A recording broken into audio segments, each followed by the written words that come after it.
L'équité et la justice facilitent la restitution exacte de ce qu'on doit strictement. Cependant, nos dettes envers Dieu, nos parents et nos supérieurs sont si grandes qu'elles ne peuvent se payer avec exacte justice.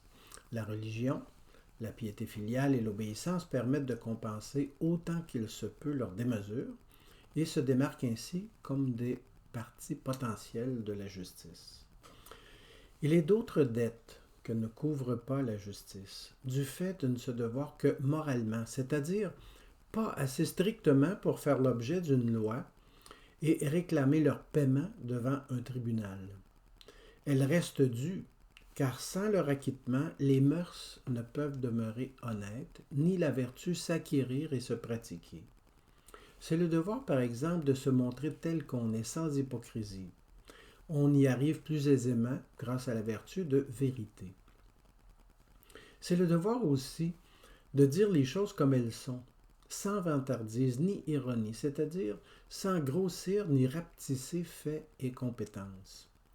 La communion sociale, indispensable à la vie humaine, s'enracine dans la confiance réciproque qui permet de compter sur l'information d'autrui comme sur la sienne propre.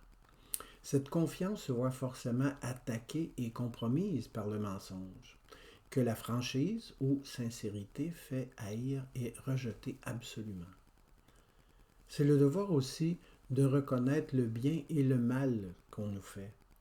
Deux vertus secondaires y aident, la gratitude, qui reconnaît et rémunère le bien et les services, mais la vengeance aussi, qui dénonce et réagit comme il convient à la violence et à l'injure subie. Certes, le mot vengeance nomme d'abord l'acte dans lequel on rend à autrui le mal qu'il nous fait. Un acte souvent exagéré au point d'en devenir injuste. Par homonymie, vengeance nomme ici la vertu qui habilite à poser cet acte comme il convient, avec le discernement requis.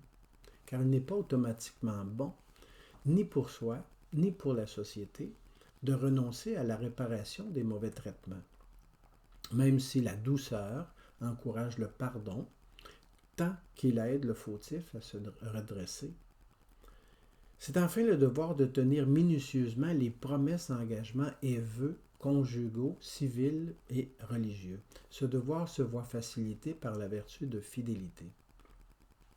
Par ailleurs, le bonheur ne tient pas seulement à la possibilité de la vertu, il requiert son fait et son excellence, que favorise une attitude aidante de la part de tous qui met chacun en situation d'agir librement dans le champ de chaque vertu. Envers les égaux, la gentillesse ou politesse facilite pareille attitude. Envers les subordonnés, c'est la discipline qui aide au mieux ceux-ci à développer l'obéissance. La pitié, enfin, inspire les gestes qui aideront au mieux les personnes en difficulté ou en souffrance à supporter leur situation.